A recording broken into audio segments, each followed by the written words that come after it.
তারপরে পানি দিছেন নাকি? এইভাবে তো? হ্যাঁ বলেন না, এইভাবে তো উযু করার পরে গোসল? আচ্ছা, এখন আসেন গোসলের পদ্ধতি, সঠিক যেটা নিয়ম।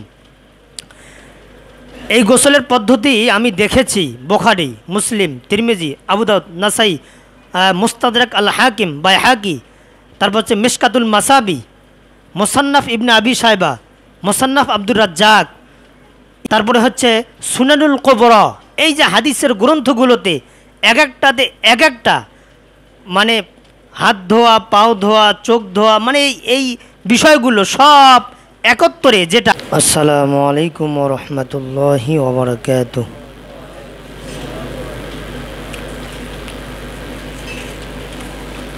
ইন্নাল হামদালিল্লাহ ইন্নাল হামদালিল্লাহি ওয়াসসালাতু ওয়াসসালামু আলা والصلاة والسلام على من لا نبي بعده. أعوذ بالله من الشيطان الرجيم. بسم الله الرحمن الرحيم.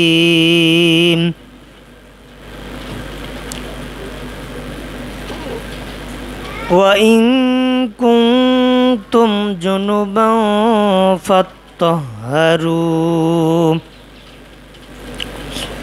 إلى آخر الآية. عن أنس رضي الله تعالى أنه قال قال رسول الله صلى الله عليه وسلم لا يؤمن أحدكم حتى أكون أحب إليه من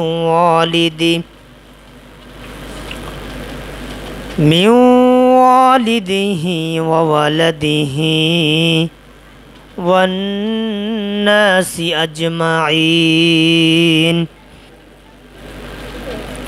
متفق عليه أو كما قال عليه الصلاة والسلام.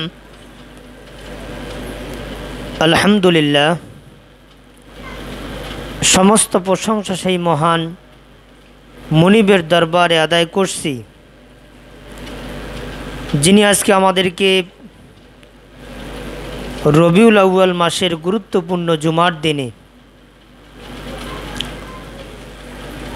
গত জুমার ন্যায় আজকেও আল্লাহ পাক আমাদেরকে সুস্থ রেখেছেন, সালাতগুলো আদায় করতে পারতেছি, এর সাথে সাথে হায়াতে তয়্যিবা আল্লাহ পাক আমাদেরকে দান করেছেন। সেই মহান মুনিবের দরবারে কালিমাতুশ শুকুর আদায় করছি, বলেন আলহামদুলিল্লাহ। আশরাফুল আম্বিয়া সাইয়্যিদুল মুরসালিন, আমাদের শাফায়াতের কান্ডার, নূরুন আলা নূর, সমস্ত নবীদের সরদার সেই রাসূলের শানে ছোট্ট একটি দরুদ সালাম পড়ছি, আমরা সকলে বলছি সাল্লাল্লাহু আলাইহি ওয়াসাল্লাম। তা সম্মানিত উপস্থিতি, আজকে আমি আপনাদের সামনে পবিত্র কোরআনুল কারীম থেকে সূরাতুল মায়েদা, সূরা মায়েদার 6 নম্বর আয়াত থেকে কয়েকটি শব্দ আমি আপনাদের সামনে উপস্থাপন করেছি। যে আয়াত থেকে আজকে আমি কয়েকটি শব্দ আপনাদের সামনে তেলাওয়াত করলাম। এই আয়াতটি থেকে গত 2 থেকে 3 জুমা আমি কথা বলে আসতেছি।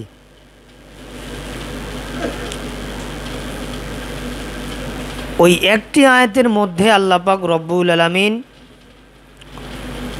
শুরুতেই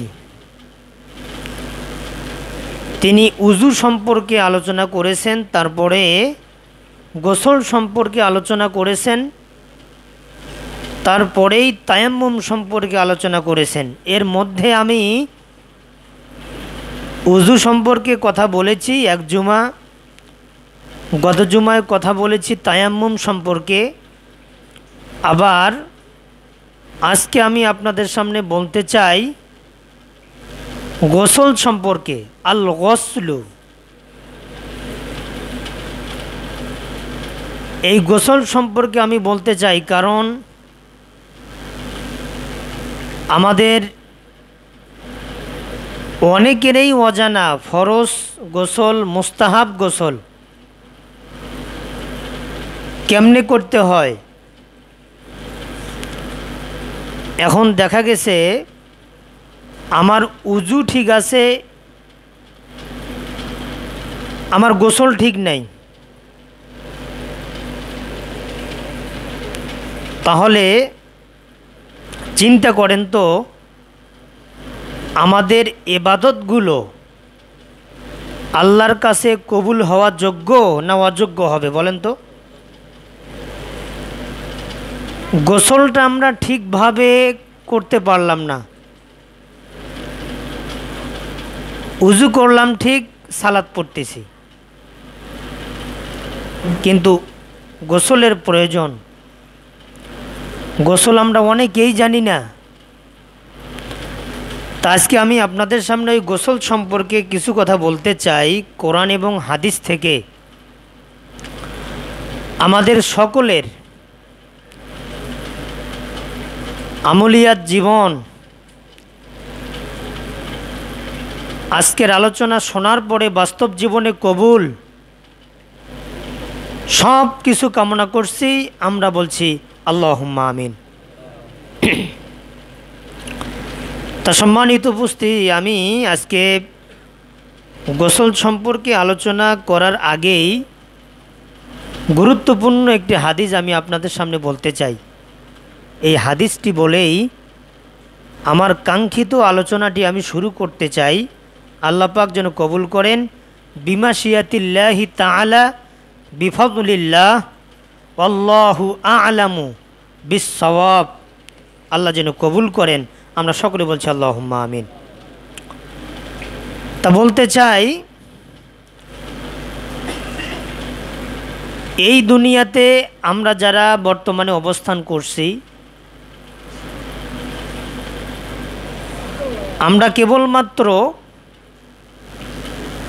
শান্তির জন্য হয়রান হয়ে ঘুরিয়ে বেড়াচ্ছি, মাতাল হয়ে, পাগল হয়ে। কোন দিকে গেলে আমি শান্তি পাব, কোন দিকে গেলে আমি মুক্তি পাব, কোন রাস্তায় চললে আমি জান্নাত অর্জন করতে পারবো। আমরা বিভিন্ন জন বিভিন্ন রাস্তায় আমরা চলছি, কিন্তু আসলে সঠিক রাস্তা কোনটা আমাদের জ্ঞানে ধরতেছে না। সঠিক জ্ঞান যদি আমাদের থাকতো তাহলে গত কয়েক জুমা আগে আমি একটা ভিডিওতে দেখলাম বউ শাশুড়ি মিলে যে একটা ঘটনা, আবার আরেকটা ঘটনা দেখলাম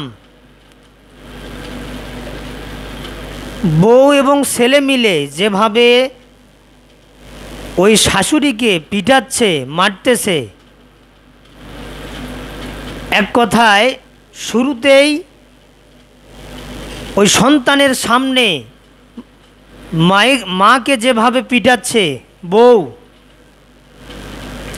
তারপরে ওই সন্তান ধরল নিজের বৃদ্ধা মাকে, চুলগুলো পেকে গেছে, হাউ মাউ করে কাঁদতেছে, আর কল্লাটা ধরে আছাড় দিচ্ছে, আবার তুলতেছে, আবার পা দিয়ে লাথি মারতেছে। সব খবর কিন্তু টেলিভিশনে দেয় না। আপনি ইউটিউবে যান, ফেসবুকে যান, গুগলে যান, পাবেন অনেক তথ্য, অনেক সংবাদ। আজকে মা সন্তানের কাছে নিরাপদ নয়। আজকে মা সন্তানের কাছে যে নিরাপদ নয়, এর মূল কারণ কি আমাদেরকে তলিয়ে দেখতে হবে। আজকে বউয়ের কাছে শাশুড়ি নিরাপদ নয়, এটা দেখতে হবে। ওই ভিডিওটা দেখে আমার চোখে পানি এসে গেছে। কোন ধরনের সন্তান মায়ের গায়ে হাত দেয়, ওভাবে থাপ্পড় মারে, মাকে ঘুষি মারে, পা দিয়ে লাথি মারে। যে মা তোমাকে 10 মাস গর্ভে রেখে কষ্ট করে, কত জ্বালা যন্ত্রণা সহ্য করে তোমাকে জন্ম দিল, কোন বউয়ের বুদ্ধি ধরে তুমি তোমার মার গায়ে তুমি হাত তুললে?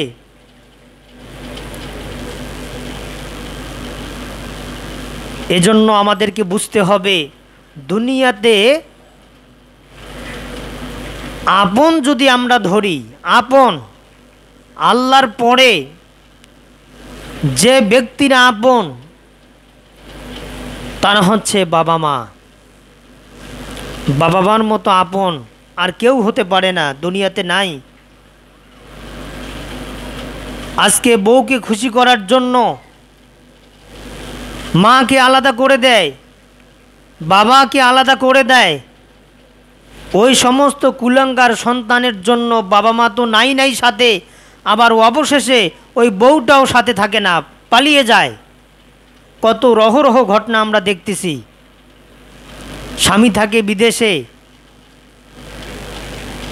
বউকে টাকা পাঠায় মোবাইলে, ব্যাংকিং কার্ডে, দেখা যায় বউর হাতে বড় ফোন, ফেসবুক চালায়। আমাদের নীলফামারীর সদরের এক ছেলের সাথে সম্পর্ক, অবিবাহিত ছেলে, এসএসসি পাস করছে কেবল, আর ওই মহিলার 2টা বাচ্চা। তাহলে কে আপন হলো? এখন মেসেঞ্জারে চ্যাটিং করে, ইমুতে চ্যাটিং করে, ভিডিও কল, অডিও কল, সব কিছুই, দেহের আদান প্রদান, সব ফটোগ্রাফি সব প্রকাশ করলো। করার পরে মাতিয়ে গেল, সব টাকা পয়সা ওই বিদেশ থেকে স্বামীর দেয়া সব সে আত্মভোগ করলো। অবশেষে স্বামীকে ফাঁকি দিয়ে চলে আসলো আমাদের নীলফামারীতে। বাস্তব ঘটনা। মাকে বেজার করেছে, মার প্রতি অত্যাচার করত, করার পরে ওই সন্তান আবার বিদেশে গেছে, ওই তার স্ত্রী ভেগে চলে আসলো। তাহলে আপন কে? একটা মা, একটা বাবা যদি শব্দ বলে, আল্লাহর আরশ পর্যন্ত কেঁপে যায়, আল্লাহর আরশ পর্যন্ত কেঁপে যায়। তাহলে কিসের মায়া, কিসের মহব্বত, কিসের মায়ার জালে তুমি তোমার বাবা মাকে কষ্ট দাও? আরে বারবার বলি আমি, স্ত্রীর মজা 5 মিনিট। কয় মিনিট বলেন? কয় মিনিট? 5 মিনিট। তারপরেও চিকিৎসা ছাড়া চলে না। অত আর নিচে নামলাম না, যেহেতু আমি ওষুধের দোকান করি। আমি ভালো জানি যে এই বাংলাদেশের যত ছেলে আছে, কার যৌবন কতটুকু, এগুলো জানা আছে আমার। তাহলে স্ত্রীর মজা 5 মিনিট, আর বাবা মার মজা সারা জীবন। বলেন সুবহানাল্লাহ। বাবা মার মতো মজা আর শান্তিদায়ক একটা নেয়ামত আল্লাহ পাক যে দান করেছেন এই দুনিয়াতে, আর হয় না। স্ত্রী যদি আজকে বলে যে একটা 3 পিস লাগবে বা একটা কাপড় লাগবে, যদি আপনি দিতে না পারেন, যে টাকা নাই, কয়েকদিন পর দেই, কিছু খাটাস স্ত্রী আছে, মানবে না। যে কিসের স্বামী তুই? স্ত্রীর একটা চাহিদা তুমি পূরণ করতে পারো না? কত কথা। আর একটা মাকে কত কষ্ট দিচ্ছি, তারপরেও মা হাত তুলে অথবা অন্তরে বদদোয়া দেয় না, সন্তানকে দেয় না। আজকে সেই বাবা মাকে আমরা ছেড়ে দিয়েছি। এজন্য বলতে চাই, বর্তমান সমাজের যুবকদের যে অবস্থা, এই যুবকদের হাতে বর্তমান সময়ে মা বাবা আজকে নির্যাতিত। বর্তমান সময়ের যুবকেরা বাবার কথা শুনতেছে না, মায়ের কথা শুনতেছে না। বয়স কত? ক্লাস 6-7 পড়ে, হাতে সিগারেট। কি ভুল বললাম নাকি? হাতে সিগারেট আর বড় বড় ফোন, বিভিন্ন গেম খেলতেছে বসে বসে, মোড়ে মোড়ে, রাস্তার পাশে, বিভিন্ন বাস ধারে গেম খেলতেছে। আর তাদেরকে কোনো কিছু বলা যায় না। তাদের চরিত্র এত খারাপ, এত নিচে নেমে গেছে, আর বলার কিছুই থাকে না। তাদের চরিত্র পরিবর্তন করতে হবে। যারা গার্ডিয়ান তাদেরকে অ্যালার্ট থাকতে হবে। যখন সন্তানরা ছোট, 5 বছর, 6 বছর, 7 বছর, তখন কোরআন হাতে তুলে দিতে হবে, আমপারা তুলে দিতে হবে, কায়দা আলিফ বা তাসাগুলো তুলে দিতে হবে, মাদ্রাসায় দিতে হবে, মাদ্রাসায় ভর্তি করে দিতে হবে, প্রাইভেট দিতে হবে, যাতে করে দিনী জ্ঞান তারা অন্বেষণ করতে পারে। আজকে দিনী জ্ঞান নাই, কোরআন বিরোধী কাজ করতেছে, রাসূল বিদ্বেষী কাজ করতেছে। যারা ইসলামের কথা বলে, যারা কোরআনের কথা বলে, যারা দিন প্রতিষ্ঠার কথা বলে, তাদের নামে অকথ্য ভাষায় তারা গালিগালাজ করে, আবার বিভিন্ন তুচ্ছ তাচ্ছিল্য করে। তাদের মুখে কোনো কিছু আটকে যায় না, আটকে না। যখন একটু বাবা শাসন করতেছে, তখন কিন্তু ওই বাবাকে আবার চোখ রাঙিয়ে কথা বলতেছে, এমন এমন ভাষা বাবার সামনে ইউজ করতেছে, এমন এমন আচরণ। বাবা ঘরে আর এই ঘরে গান বাজাচ্ছে, গান বাজাচ্ছে। তাহলে কি আদর্শ আমরা আমাদের সন্তানদেরকে আমরা দিলাম? এই আদর্শ যদি আমরা ঠিক করাতে চাই, অবশ্যই কোরআনের জ্ঞানের প্রয়োজন। কিসের জ্ঞানের প্রয়োজন? কোরআন। কোরআন ছাড়া বিকল্প কোনো রাস্তা আর নাই, কোরআন ছাড়া বিকল্প কোনো রাস্তা আর নাই। এজন্য আমাদেরকে ওই পথে, ওই দলে, ওই মতে আমাদেরকে চলতে হবে, যে মতে চললে পরে আমাদের আদর্শটা পরিবর্তন হয়, সেই আদর্শে আমাদেরকে চলতে হবে। যদি আমরা চলতে পারি, তাহলে অবশ্যই আমাদের পরিবারে, সংসারে আমাদের জন্য কল্যাণকর হবে। আমাদের পরিবারে শান্তি বিরাজমান হবে। যদি শান্তি বিরাজমান হয়, ওই পরিবারটা জান্নাতি পরিবার হবে। বলেন সুবহানাল্লাহ। আল্লাহ বলেন, আফাগায়রা দীনিল্লাহি ইয়াবগুন ওয়ালাহু আসলামা মান ফিস সামাওয়াতি ওয়াল আরদি তাওআন ওয়া কারহা। বলেন আল্লাহু আকবার। আল্লাহ বলেন, আফাগায়রা দীনিল্লাহি ইয়াবগুন, আল্লাহর দিন ছাড়া, আল্লাহর কোরআন ছাড়া তোমরা কোন পথে চলতে চাও? কোন পথে তোমরা শান্তি পেতে চাও? ওয়ালাহু আসলামা, আর আসমান জমিনে যাহা কিছু তোমরা দেখো, মা ফিস সামাওয়াতি ওয়াল আরদ, যাহা কিছু তোমরা দেখতে পাও আসমান জমিনে, সব ইচ্ছায় অনিচ্ছায় হুকুম মানে কেবলমাত্র আমি আল্লাহর।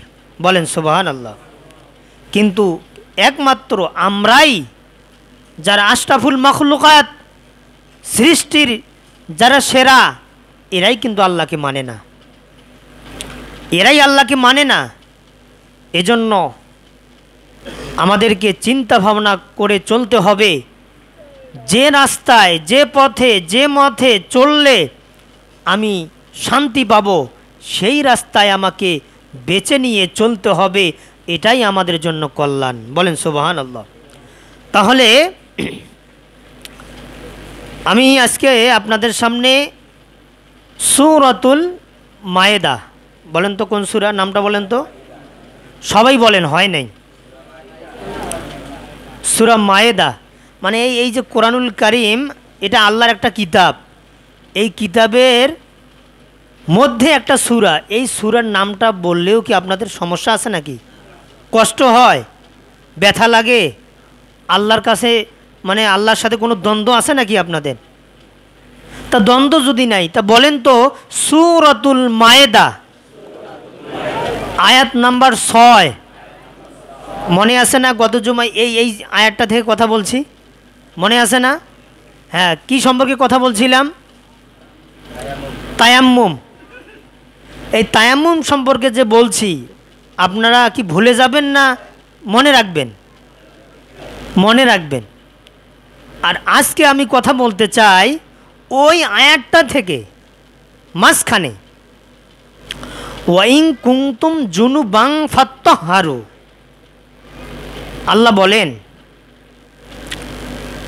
যে যদি তোমরা নাপাক হও, নাপাক হয়ে যাও, তবে তোমরা গোসল করো।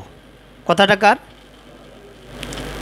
আমরা যে গোসল করি, এক প্রকার গোসল হলো ফরজ। কি গোসল? ফরজ গোসল। আরেক প্রকার গোসল হলো মুস্তাহাব। তাহলে গোসল কয় প্রকার বলেন তো? 2 প্রকার। 1 নম্বর কি? আর ভাই সবাই বলেন তো, 1 নম্বর কি? ফরজ গোসল। 2 নম্বর মুস্তাহাব গোসল। ফরজ গোসল কাকে বলে বলেন তো একজন? বিয়া করি তো ছোয়া ছোট একদম মানুষ করি, অনেক বড় করি ফেলাইছেন। এইগুলা যদি না শিখি তাহলে আমাদের কি হবে জীবনটা বলেন তো? ধ্বংস। এখন আসেন গোসল সম্পর্কে আল্লাহ পাক কি বলেন। ওয়া ইন কুনতুম জুনুবান ফাত্তাহহারু, এই আয়াতটা হচ্ছে আজকে আমার আলোচনা। আল্লাহ বলেন ও এবং, ইন যদি, কুনতুম ফাত্তাহহারু যদি তোমরা অপবিত্র হও, যদি তোমরা নাপাকি হয়ে থাকো, তাহলে ফাত্তাহহারু তোমরা কি করো? গোসল করো। বলেন সুবহানাল্লাহ। হ্যাঁ না, আল্লাহ যে বলল গোসল করো, তা গোসলের বিধানটা আছে না? এখন এক ব্যক্তিকে বলা হয়েছিল যে গোসলের ফরজ কয়টা বলেন তো?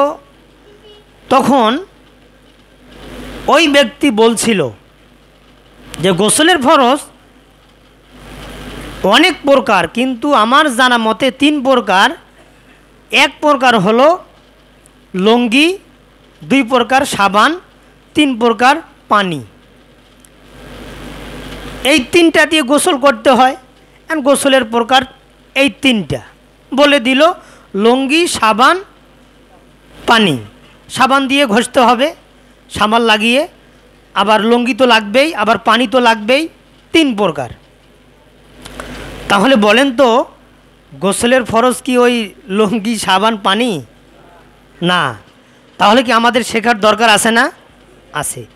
তাহলে গোসল শব্দের অর্থ আগে আমাদেরকে বুঝতে হবে। এই যে গোসল, আরবিতে আল গুসলু, এর অর্থ হলো মানে ধৌত করা, মানে ধোয়া।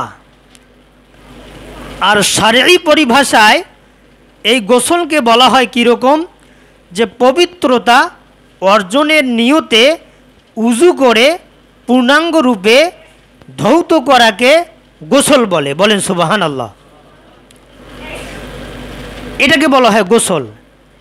এখন গোসল মূলত 2 প্রকার। আবার বলছি, কত প্রকার? 2 প্রকার। 1 নম্বর বলেন তো, সবাই বলেন, হয় নাই? ফরজ। 2 নম্বর মুস্তাহাব গোসল। এখন কি আমাদের জানা প্রয়োজন না যে ফরজ গোসল কাকে বলে? কোন কাজটা হলে ফরজ গোসল হবে, আমার ফরজ গোসল করতে হবে, আর কোন কাজগুলো করলে আমার মুস্তাহাব গোসল, এগুলো আমাদের জানার দরকার আছে না নাই? আছে। এখন আসেন, গোসলের ফরজ 3টা। কয়টা? 3টা। 1 নম্বরে কুলি করা। 1 নম্বরে কি? কুলি করা। 2 নম্বরে, হ্যাঁ বাবা, হ্যাঁ, নাকে পানি দেওয়া। 3 নম্বরে সমস্ত শরীর ধৌত করা। তাহলে গোসলের ফরজ কয়টা? এখন আপনারা নিজে নিজে বলেন তো, 1 নম্বর বলেন তো কি হয় নাই? 1 নম্বরে কুলি করা, সবাই বলেন 1 নম্বরে। 2 নম্বরে নাকে পানি দেওয়া। 3 নম্বরে সমস্ত শরীর ধৌত করা। আবার বলেন 1 নম্বর কুলি করা, সবাই বলেন তো 1 নম্বর কুলি করা। 2 নম্বরে নাকে পানি দেওয়া। 3 নম্বরে সমস্ত শরীর ধৌত করা। কি এটা গোসলের ফরজ? কি মনে থাকবে তো? এগুলো মনে রাখেন, মনে রাখতে হবে। তাহলে 1 নম্বর আসেন, ফরজ গোসল কাকে বলে? 1 নম্বর হলো ওই গোসল করা অপরিহার্য যা না করলে নয়। এর ব্যাখ্যা হলো স্বামী স্ত্রী তাদের দৈহিক মহাব্বত ভালোবাসা স্থাপনের সমাপ্তির মাধ্যমে যে গোসলটা তৎক্ষণিক প্রয়োজন হয় তাকে বলা হয় ফরজ গোসল। বলেন সুবহানাল্লাহ। সেটা কি গোসল? ফরজ গোসল। আরেকটা গোসল হলো বালেক বয়সে নাপাক হলে, কি কথা বুঝতেছেন আমার? বালেক বয়সে নাপাক হলে ওই নাপাকি দূর করার যে গোসলটা করা হয় এটা দ্বিতীয়ত ফরজ গোসল। কি গোসল? ফরজ গোসল। তাহলে আমরা ফরজের মধ্যে 2টা পাইলাম। 1 নম্বর স্বামী স্ত্রী মহাব্বতের মাধ্যমে গোসল ফরজ। 2 নম্বরে একটা যুবক বালেগ হয়েছে, তার শারীরিক উত্তেজনা উন্মাদনা এর মাধ্যমে যে গোসল, আর নিচে নামলাম না, শুধু যতটুক বলা দরকার অতটুক বলতেছি। এর মাধ্যমে যে গোসলটা করা অপরিহার্য জরুরি এটাকেই বলা হয় ফরজ গোসল। কি গোসল? আমার কথা কি বুঝতেছেন? আমি কিন্তু ওই জটিল ভাষায় কথা বলতেছি না, আমি গ্রাম্য ভাষায় বক্তব্য দেই। যেভাবে আপনারা বুঝবেন এইভাবেই বক্তব্য দেই। আমি যদি জটিল ভাষায় বক্তব্য দেই আপনারা ধরাই পাবেন না যে কি ব্যাপার।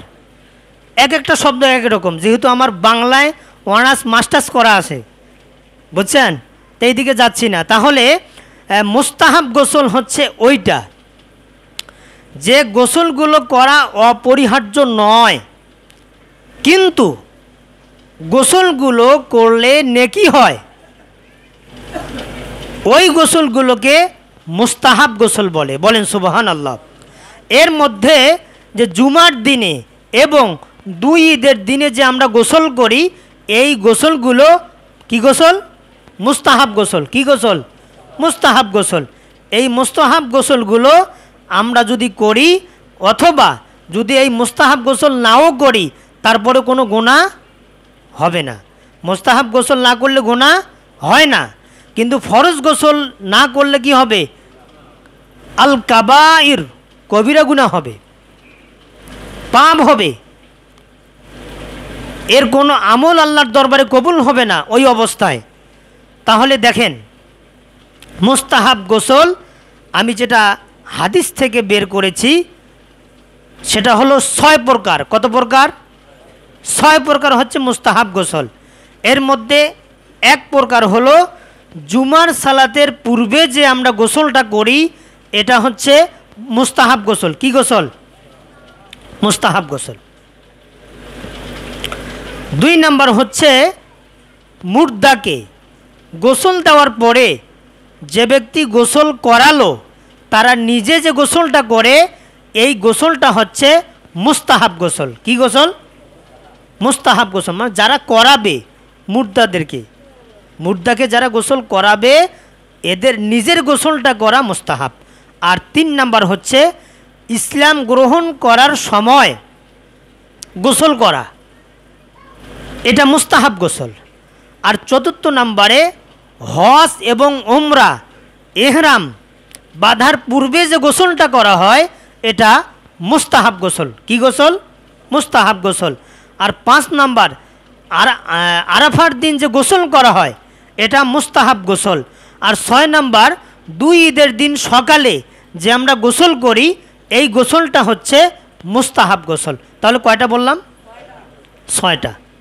এই 6টা মনে রাখবেন। এই গোসলগুলো যদি কেউ নাও করে, মনে করেন একটা ব্যক্তি মুর্দাকে গোসল করালো, করার পরে সে যদি নিজে গোসল না করে কোনো সমস্যা নাই, আর যদি নিজে গোসল করে নেকি হবে এবং তার মনটা ফ্রেশ থাকবে। এটা মুস্তাহাব গোসল বলে। মুস্তাহাবের কারণে ইচ্ছাধীন হয়ে যায়, সে গোসল করতেও পারে নাও করতে পারে, করলে নেকি হবে, না করলে নেকিও নাই, কোনো গুনাহও নাই। এই হলো তফাৎ। আর গোসলের যেটা আমাদের পদ্ধতি, এখন আসেন গোসল যে আমরা করি, এই যে আপনারা গোসল করে আসলেন, কি গোসল করেন নাই? আপনারা করছেন।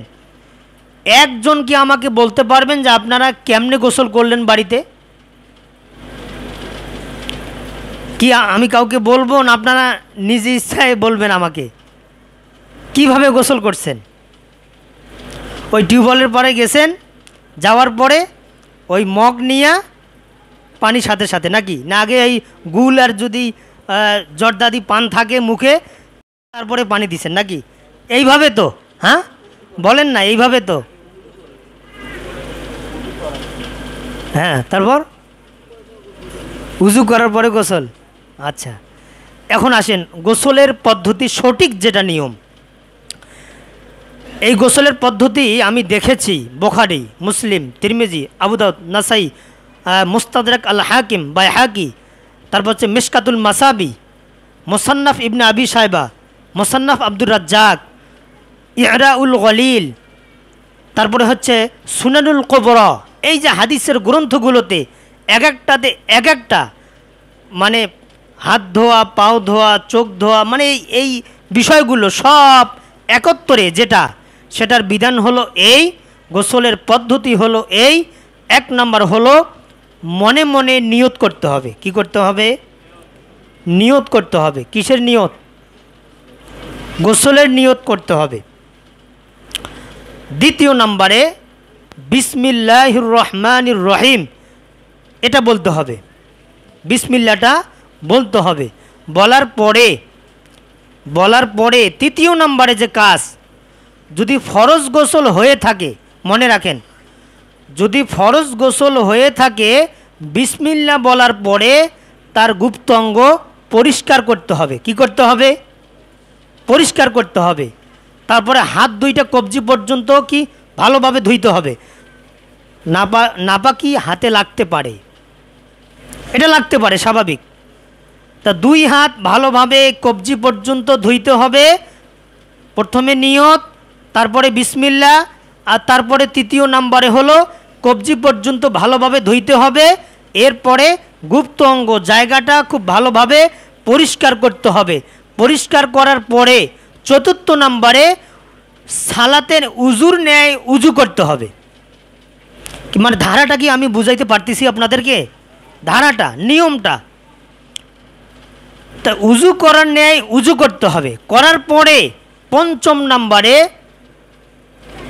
3 মগ মাথায় পানি দেন আপনি। দেওয়ার পরে এই যে চুলগুলো আছে, চুলগুলো আপনি খেলাল করেন। এইভাবে ভালো করে আঙ্গুল দিয়ে খেলাল করতে হবে। এই চুলগুলো ভালোভাবে খেলাল করার পরে সমস্ত শরীরে পানি ঢালতে হবে।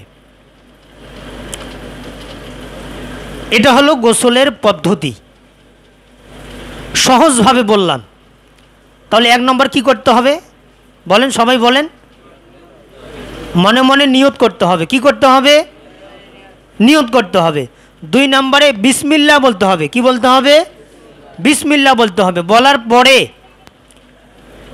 এই 2 হাত কবজি পর্যন্ত ধুইতে হবে। এরপরে অপবিত্র জায়গা, গুপ্ত অঙ্গ, এটা ভালোভাবে নারী হোক পুরুষ হোক পরিষ্কার করতে হবে। করার পরে উজু করার ন্যায় যেভাবে আমরা সালাত আদায় করার জন্য এসেছি, উজু করেছি, ওই উজুটা গোসলের এক কথায় পূর্বে শরীরে পানি ঢালার আগেই উজু করার মতো উজু করতে হবে, যেভাবে সালাতের উজু আমরা করি। তারপরে মাথায় পানি ঢালতে হবে, চুলগুলো যেন শুকনা না থাকে, প্রত্যেকটা গোড়ায় পানি পৌঁছে দিতে হবে। আর পঞ্চম নম্বরে সমস্ত শরীর কি করতে হবে, শরীরে পানি ঢালতে হবে। ঢালার পরে আপনার সব শেষ, গোসল সব শেষ, ওই গোসলের জায়গা থেকে একটু সরে গিয়ে আবার পানি নিয়ে পায়ে দিয়ে তারপরে আপনি কাপড় পরিবর্তন করেন। এটা হলো গোসলের পদ্ধতি। এভাবে গোসল করতে হবে। এভাবে গোসল যদি কেউ না করে তাহলে তার গোসল কি হবে, হবে না। এই পদ্ধতিতে গোসল করতে হবে। তাহলে যে গোসলের পদ্ধতিটা আমি আপনাদেরকে দেখাই দিলাম, এটা কি আপনাদের মনে থাকবে না? কি বলেন, মনে থাকবে তো? মনে রাখতে হবে ভাই, না হলে হবে না।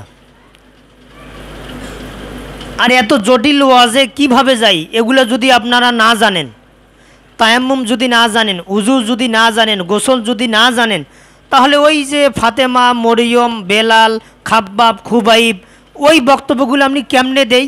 বক্তব্যগুলো তো বলা যায়, বক্তব্য দেওয়া যায়, কোনো সমস্যা নাই। কিন্তু এগুলো তো আমরা জানি না। না জানলে তো আমাদের ওই বক্তব্য জেনে আর দেওয়ার পরে কি আমার লাভ, কি এর ফজিলত? আমার কোনো ফজিলত হবে না। আগে এগুলো জানতে হবে। বেদাতগুলো আমাদের চরিত্র থেকে, আমাদের সমাজ থেকে এই বেদাতগুলো দূরীভূত করতে হবে। বেদাত আমলের মধ্যে থাকলে, সুন্নতের মধ্যে থাকলেই সব বরবাদ। কুল্লু বেদাআতিন দলালা, প্রত্যেকটা বেদাআতেই হচ্ছে ভ্রষ্টতা। ওয়া কুল্লু দলালিন ফিন্নার, আর যারা এই কাজগুলো করবে তারা জাহান্নামে যাবে। এটা সুনানুন নাসাইতে আসছে শেষ অংশে, ওয়া কুল্লু দলালিন ফিন্নার, তারা জাহান্নামে যাবে। তাহলে বেদাত যারা করে তারা কোথায় যাবে? সবাই বলেন কোথায় যাবে? বেদাত কাকে বলে? সুন্নতের বিপরীত আমলের উদ্দেশ্যে, আমলের নিয়তে, আমলের মধ্যে আপনি অতিরিক্ত যেটা করবেন এটার নাম কি? বেদাত। এটার নাম হচ্ছে বেদাত। জুমার দিন বক্তৃতা দেওয়া ওয়াজিব, ফরজের কাছাকাছি। এই যে আমি কথা বলতেছি, এখন যদি আমি বক্তৃতা না দেই, না দিয়া শুধু সালাত পড়াই, তাহলে এটা কি হলো? বেদাত। এই কাজটা করলাম, গুনাহ হবে। আর এই যে বক্তৃতা দিচ্ছি, সুন্নত পালন হচ্ছে, এটা নেকির কাজ, নেকি হচ্ছে। এর বিপরীতে আমি যেটা করব এটাই বেদাত, এটা চলবে না। এই জন্য বেদাত মুক্ত সমাজ চাই, বেদাত যুক্ত সমাজ চাই না। যে আমল করলে পরকালীন জীবনে ধরা খাবো, হিসাব দিতে পারবো না, আমল কবুল হবে না, জাহান্নামে যাইতে হয়, ওই আমল করতে চাই না। ওই আমল করার দরকার নাই। বেদাত মুক্ত আমল করতে হবে, যে আমলগুলো করলে আল্লাহর নবী খুশি হবে, আমাদেরকে জান্নাত দান করবেন, ওই আমল করতে হবে আমাদেরকে। তাহলে সম্মানিত উপস্থিতি, আমি আজকে কথা বললাম আজকের আলোচনায় সূরা মায়েদার 6 নম্বর আয়াত, আজকের জুমার থেকেই শেষ। এই আয়াত থেকে সম্ভবত আজকে সহ 4 দিন কথা বললাম। কতদিন? 4 দিন, 4 জুমা। প্রথমে সলাত, তারপরে উজু, তারপরে তায়াম্মুম, তারপরে আজকে আমি গোসল সম্পর্কে কথা বললাম ওই একটা আয়াত থেকে। তাহলে আল্লাহ বলেন, দেখেন শেষ আমার আলোচনা, ইয়া আইয়ুহাল্লাযীনা আমানু ইযা কুমতুম ইলাস সালাতি ফাগসিলু বুজুহাকুম ওয়া আইদিয়াকুম ইলাল মারাফিকি ওয়ামসাহু বিরুউসিকুম ওয়া আরজুলাকুম ইলাল কা'বাইন ওয়া ইন কুনতুম জুনুবান ফাত্তাহহারু। এই আয়াতটা হলো আজকের আলোচনা। আর এর আগে যেটা বললাম এটা হচ্ছে উযু সম্পর্কে, ওই একটা আয়াত থেকে শুরু, আজকে শেষ করলাম। আল্লাহ পাক আমাদের সকলকে যেন যে কথাগুলো কয়েক জুমা থেকে বললাম শিক্ষণীয় কথা, এই কথার মধ্যে আমাদের অনেক সওয়াব, অনেক নেকি, আল্লাহ খুশি, রাসূল খুশি, এর বদৌলতে আমল কবুল, বিনা হিসাবে জান্নাতের ব্যবস্থা। বলেন সুবহানাল্লাহ। তাহলে এগুলো মনে রাখবেন।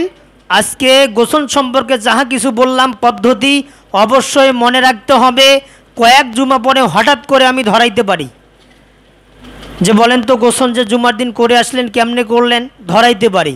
একটু মনে রাখবেন। আর যদি মনে না থাকে তাহলে যারা জানা লোক তাদেরকে বলবেন, তারা বলবে, এগুলো আবার আপনারা মনে রাখবেন। এর বদৌলতে আল্লাহ পাক আমাদেরকে অনেক নেকি দান করবেন। আমরা সকলে বলছি আল্লাহুম্মা আমিন। সুবহানাকা লা ইলমা লানা ইল্লা মা আল্লামতানা ইন্নাকা আনতাল আলিমুল হাকিম।